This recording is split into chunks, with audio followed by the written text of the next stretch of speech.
Hello! Hi అండి. Welcome to my channel. ఈరోజైతే పోహాతోటి పోహ అంటే ఏంటి అనుకుంటాల్లా అటుకులతోటైతే నేను అట్టు చేయబోతాననమాట. అంటే దోసలు.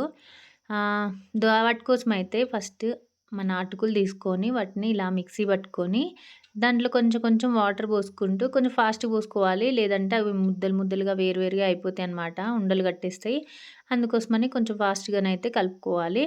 కలుపుకున్న తర్వాత దాన్నైతే కొంచెం సేపు వరకి పక్కన ఉంచుకోవాలి. అది కొంచెం నానుతదనమాట. 5 మినిట్స్ నానితే సరిపోతది. ఇది ఇన్‌స్టంట్‌గానైతే చేసుకోవచ్చు. కాకపోతే దానికి దోస కాలడానికి మాత్రం టైం పడతదనమాట.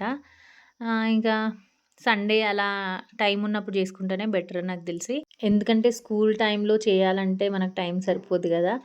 ఆ టైంలో చేస్తూ ఉంటే అవి కాలలేదనుకో టైం వేస్ట్ అయిపోద్ది. అందుకని ఇంకా తర్వాతయితే దాంట్లో క్యారెట్, ఆనియన్స్, పచ్చిమిర్చి గూడా ఏసుకోవచ్చు.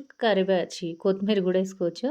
నేనైతే కొన్ని అంటే ఓన్లీ అవి వేసిన పిల్లలు తినరు గదా! పచ్చిమిర్చి అనేసి. నేను ఓన్లీ క్యారెట్ ఇంకా ఆనియన్స్ మాత్రమే వేసినా అనమాట.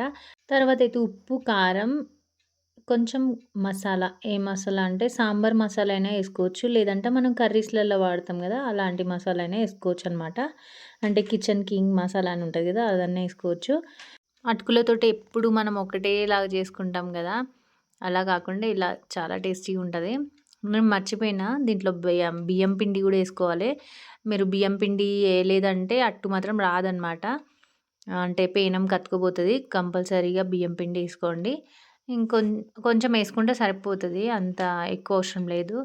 మనం 2 కప్స్ కలిపితే ఒక హాఫ్ కప్ ఏసినా సరిపోతది బియ్యం పిండి.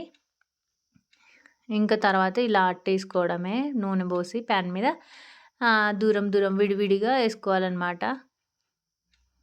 తర్వాత పైనుంచి కూడా కొంచెం ఆయిలేసేసి తీసేసాను. చాలా చాలా టేస్టీగున్నాయి. మీరు ఒకసారి ట్రై చేసి చూడొచ్చు. ఎంత బావుంటాయో మీరే జూస్తారు. కాకపోతే ఇవి చేయడానికి మాత్రం చాలా టైం పడతదనమాట. అంటే ప్రాసెస్ కలపడానికి ఓకే. ఈ అట్టు కాలడానికి మాత్రం చాలా టైం పడతది. ఆహ్, అంతే అండి.